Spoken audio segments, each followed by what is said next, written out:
Sweeney. In their recent earnings report, Ubisoft have revealed and updated release schedules for some big upcoming titles, as well as an unexpected surprise that we revealed a little bit earlier if you're watching the B-roll footage. How hard is your boner, Swinny? Skull and Bones. So the pirate... Don't say like that, Mike. That's not right. The pirate... That was the joke, huh? Your boner? Skull and Bones? Skull and Boners. The pirate ship warfare game was announced 5 years ago at E3 2017 and has been in development hell for nearly a decade. It has been publicly delayed at least 4 times. It's still on track to release this fiscal year, ending March 2023.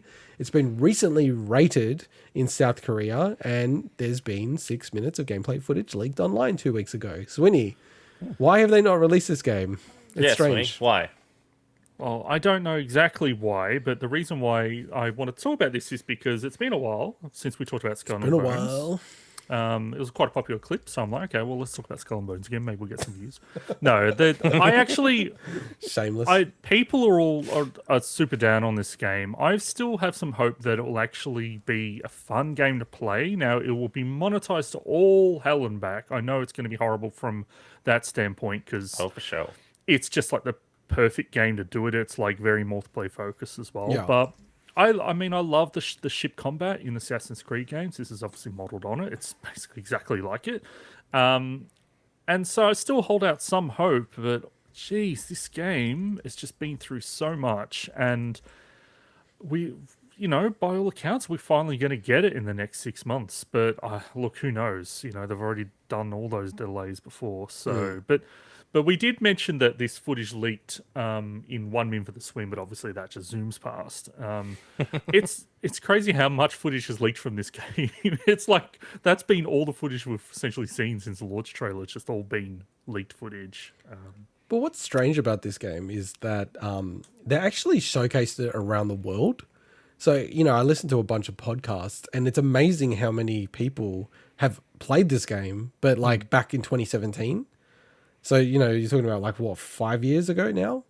And the resounding, response from everyone is like I wasn't like, oh, this is the greatest game ever, but it seemed very decent. And it was like, okay, this is like a year away, this game. And it just never came out. And it's very odd to me, like what's going on here. Like why they didn't push it out, especially with Sea of Thieves, like doing so well. Like that game is like a bit of a cult underground hit. Like people don't realize how big that game is. Like it's not my thing, Sea of Thieves, but it's a pretty big game. And the thing is as well that, like, as I said, everybody always shits on this game, but people generally like that gameplay in the Assassin's Creed games. So it's like, I just don't understand it. I just think it's an easy punching bag. Yeah. Well, no, I think so for someone like me, for example, game looks great and everything, but when you look at Sea of Thieves, it is a component of the game. When you look at Assassin's Creed, it's just a component of the game. Whereas if this is all the game is, I don't know. I could see it kind of working for some people, getting it a little thin pretty quickly for a bunch of other people. I liked it in Assassin's Creed because it was, something you did as part of the bigger game, but then you could go and actually play the Assassin's Creed game, so to speak. So it was an awesome little intermission, so to speak, and it was cool just to explore bigger areas and stuff like that. But making a full game out of it, oh man, I don't know. Time will tell. It's certainly something that I would like to dabble in, but guaranteed it's not something that would capture my attention long enough. But you got to remember, those games didn't have multiplayer, and that is the angle. Yeah, of course, that's the biggest difference here. But what I'm saying is, for something like the other game we talked about, it's you get to actually play as a first person. You get to actually do some ship combat. There's a bit of a mix. I think it's kind of cooler. Whereas with this, it's purely ships, and I don't know how long that's gonna keep people entertained for. I don't know what mystery game you were talking about. Sea of Thieves. You couldn't remember the name. Thieves. Okay. I had a bit of a mind blank. Yeah, it was weird because you said Sea of Thieves. I can see how that works better because of the mix in gameplay. If this had a bit of that as well, then I could see it being way more successful. Is this free to play? Ship combat? I don't know. So So it's not been announced as free to play. Okay. Now, when we talked about this a while back, that was also around the time that Ubisoft were talking about free to play, and that they were saying that they're working on free to play titles like that new Division title and things like that. Yep. Successful titles. I wouldn't be surprised if they do launch this as free to play. Okay. Because essentially, I think For Honor's gone free to play now. I think it has. No idea. I'm not very across Ubisoft games, but I am across this Ubisoft game that I'm really excited about. A day one purchase for me, you may say. It's Mario and Rabbids Sparks of Hope. So it was announced at E3 last year. I was very excited. I loved the first game, 100%ed it, and played the DLC, the Donkey Kong DLC. And as confirmed by both Ubisoft, so they said by the fiscal year, so that's March 2023, but also confirmed recently by Nintendo that this game will come out in 2022. So I feel like this might be a bit of a holiday game for Nintendo. I'm not sure what else is in their lineup, so I'm expecting this in like November at the latest, which I'll be really excited to play. Considering this trailer that was almost a year ago now, like the game looked so far along back then. Yeah. So yeah, I think it's the Nintendo polish, and I really highly recommend people trying this game out. Like Mario Rabbids, the first game, is just very approachable and it's very cheap actually. Like for a, it's not a Nintendo game, but it's, almost like a pseudo Nintendo game. It's probably one of the cheapest Nintendo games you can get that I've seen. Like it's regularly discounted. It's very easy to pick up and play. I highly recommend it to people. I own it 3 times and I've never even played the bloody thing. Yeah, I'd recommend people jump on it, but I'm really looking forward to this one. A slightly different game, Avatar: Frontiers of Pandora. So this was announced 4 years ago in March 2017. The trailer was shown first at E3 last year. And it's still on track for release in March 2023, somewhat coinciding with Avatar 2 coming out at the cinemas at the end of the year in December 2022, which shocks me that that's actually happening. Released by March. I just wanted to... I'm like, sure. How many different ways can I say by the end of fiscal year? So I reword it different ways. But why haven't we seen gameplay of this game yet?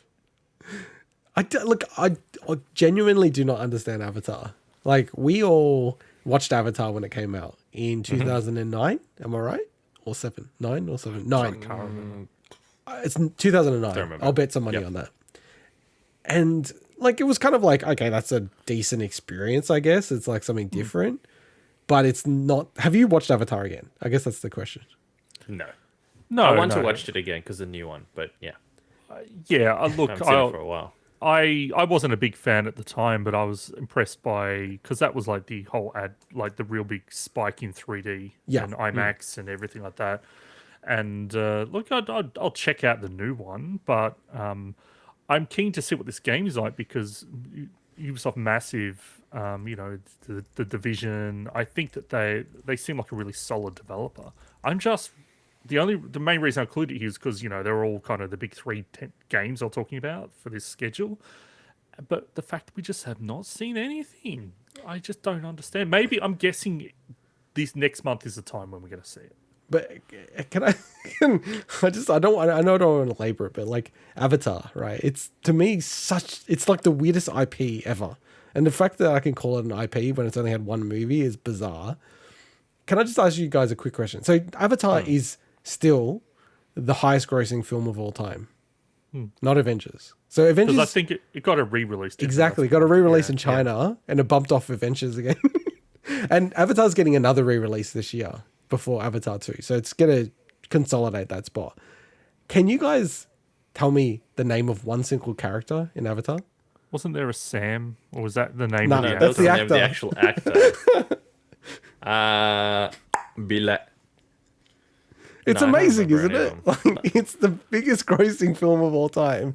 And it's quite fascinating, actually. Yeah. You can't think of the name of one single fucking character. I know that's the exact question you're going to ask, but it's just like... Let's find out, actually. It's because like it's the same thing you always hear. It's like no one remembers Avatar outside of the fact that it's Fern Gully in 3D. You know, like that's basically the story. Dancing with Wolves. So. Yeah, exactly. Yeah, or Dancing with Wolves. Yeah. Yeah, Pocahontas. Yeah, it's funny, and I just think there's like zero chance I'm going to go see Avatar 2. And like this game, I'm not going to get this game because it's Avatar. It's got to be a good game.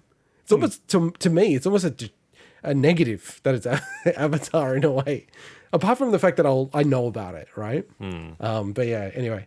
And then the last game that Ubisoft, was it announced, or I guess, you know... Well, it announced around the same time of their earnings report, which is just, this is the surprise I alluded to in the intro. Oh, is this the surprise? I thought it was almost Skull and Bones.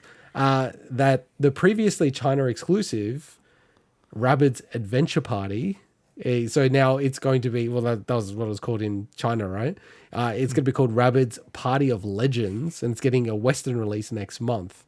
So it's coming on June 30th for PS4, Switch, Xbox One, and Stadia. Is that right? Stadia? Is that right? I think Ubisoft, Is that still a thing? It feels like they just have a contract that they can't get out of with Yeah, Stadia. exactly. Is Stadia still a thing? Seriously. The reason why this was a surprise, because did you guys know about that this game existed? No. Nope. No. But you know how many Rabbids games there are, right? I know, but this is a Journey to the West themed Rabbids game. How did I never hear about this? Like, the fact that, like, the synopsis is like, the Monkey King and his cohorts, Pixie, Sandy, and Tripitaka, must retrace their steps in order to send themselves and the other Rabbids home again. Like, just the concept is awesome. I'm not a big fan of Rabbids, and, you know, I'll probably never play this game. Not shocked. But the fact that it was a game that was actually developed in China as well. In wow. Ubisoft's, I can't remember the name of the studio, but it's just a weird thing. And I know we've had like exclusive consoles in different regions before that you hear about years later, and, you know, had the weird like GameCube, Panasonic Q, and all like these weird consoles that are just like very region specific. But this just like, I was like, what the hell? This game, I just never knew this existed. It's just a real oddity to me. And did it definitely come out on the Switch? Yeah, it was only Switch. Not the Wii? No, it was Switch. Okay. Interesting. Yeah. It's I don't know when it came out, but it's, it's a Switch game. Oh, wow. It's actually like, if you look it up, sometimes it's named Rabbids Adventure, sometimes Rabbids Adventure Party. Obviously, it's a translation thing. Yeah. Wow, okay. But that's yeah. weird. Yeah. No, it's interesting. Anyway. Yeah, I'm not looking forward to it, obviously. It's Rabbids are for kids. My kids love Rabbids. Like, I try to prevent them from seeing Rabbids. You wouldn't get this game for them? Well, you're horrible, man. Dude, I've got so many games for them. I've got hundreds of games for them. This is like they like Rabbids. This is perfect for them. No, thank you. They can watch me play Mario and Rabbids. Actually, they're really... Because you know how I've got the Mario Kart AR game? Home Circuit, that's what it's called. Like the real physical in-life Mario Kart thing. My youngest now is calling that Ferrari, like whenever he sees it. Because, like, they're both obsessed about Ferraris. They love Ferraris. Like, my eldest is like, I'm going to get a Ferrari as my car. I'm like, yeah, I don't know about that, boy. All right, let's jump into our final segment.